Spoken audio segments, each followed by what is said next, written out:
Hello guys! So nandito naman po tayo sa ating vlog. So ituturo natin ngayon. Nandito po kasama po natin yung dalawang kadete. So anong paralan ka dong? UCLM sir. UCLM. So sa Cebu. Yes sir. Cebu. Anong year? 2022. 2022. Tapos ikaw naman? MIT sir, Osamis. Osamis, MIT. Yes, sir. Anong year? 2021 sir. 2021. Sir. So anong expectation nyo talaga sa primerong araw ng pagsampa ng barko? Yung expectation nyo. Ikaw. More on knowledge sir and fun sir sa dapat dami pa may matututunan dito sir. At pagrespeto sa mga opisyalis namin. Okay, Yun lang sir. Pwede kunin mo yung mask mo para makita nila yung kagwapuhan mo. Okay. So, ikaw naman, anong expectation mo? Ano sir? Kala namin sir, mag-aan lang mga trabaho dito sir.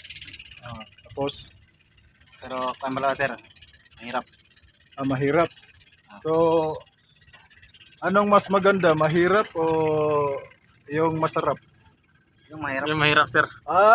Ayaw nila ng masarap. Yung masarap. Pwede both sir. So, pwede both. Both sir. Both. Both. Masarap Okay, saka okay. mahirap. So, anong dapat unahin? Yung mahirap.